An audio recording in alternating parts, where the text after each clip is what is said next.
Пратениците на ВМРО, ДПМН и коалицијата се откажаа од дебатирање во собранието и побараа гласање. Соопштија дека ќе гласаат против уставните измени и ги повикаа пратениците од владеачкото мнозинство да се откажат од настапите. Дебатата во собранието ја нарекоа јалова и побараа да се пристапи кон гласање. Сепак ова барање на опозицијата не најде на слух од власта, па нивните пратеници се продолжија со излагање од собраниската говорница. Наместо да се однесуваме дека сме многу моќни и да делиме популистички и патриотски лекции, треба да се запрашаме кој ако не ние, кој кога ако не сега. Овие измени ќе ги поддржиме.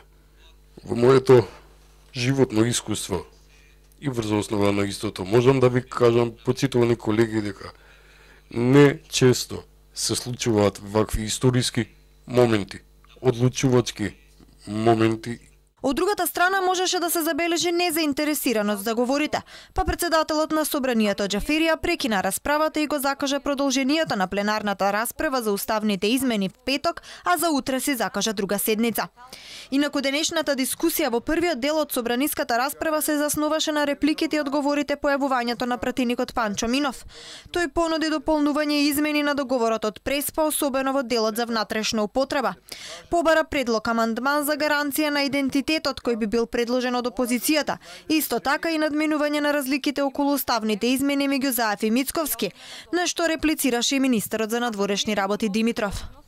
Да се применува по нашето зачленување во НАТО и Европска Унија. Едноставно, со тоа, условеноста за промената на нашето име че ја и ние условиме. Одвај ги врзавме двата краја. И мислам дека ако отвориме нов процес на преговори, ризикот да ја испуштиме оваа шанса и ние, а и нашите соседи во Грција ќе биде огромен. Во меѓувреме во законодавниот дом се исцрпува и намалува бројот на пријавени пратеници за збор со оглед на тоа дека опозицијата се повлече од дискусии. Во петок се очекува и гласањето и натаму останува отворена опцијата за предвремени парламентарни избори. За денешниот чекор на ВМРО, ДПМН и коалицијата имаше и реакција од СДСМ. Според них Христијан Мицковски бил разочарување, доколку продолжал се обидите за блокада на иднината на Македонија, во следните неколку денови парламентарното мнозинство ќе распишало предвремени парламентарни избори.